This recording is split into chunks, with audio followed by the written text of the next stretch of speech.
Спасибо.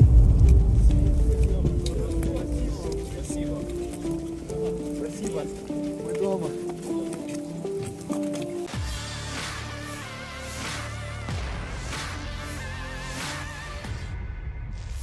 Kementerian Pertahanan Rusia merilis rekaman saat 50 pejuang Rusia kembali ke rumah.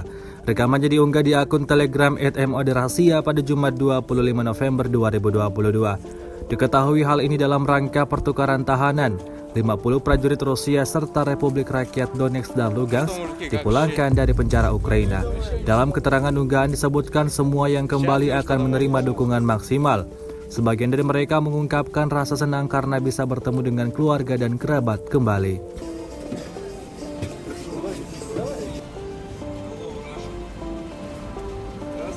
Ну что, пацаны, рады, что домой? Конечно.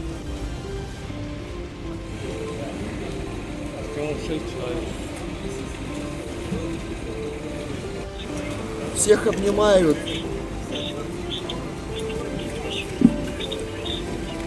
Я люблю вас всех.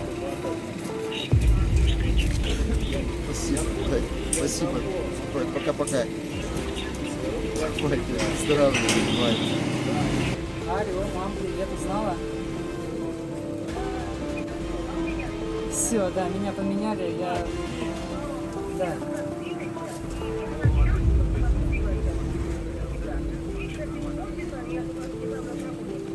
Спасибо. Спасибо вам большое, спасибо всем, меня поменяли, все хорошо. Все, меня уже забрали, все, Россия, все.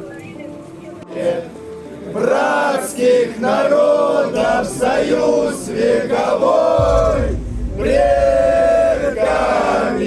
данная, мудрость народная. Славься, страна, мы гордимся тобой. Данная, мудрость народная. Славься, страна, мы гордимся тобой. Rusia melaporkan secara total 333 pesawat Ukraina, 177 helikopter, 2.558 kendaraan udara tak berawak, 390 sistem rudal anti pesawat dieliminir sejak awal operasi khusus. Dari kubu Kiev, Kementerian Pertahanan Ukraina melaporkan 310 tentara Rusia dieliminir dalam 24 jam terakhir. Total 85.720 prajurit Rusia meninggal sejak awal konflik hingga hari ke-275.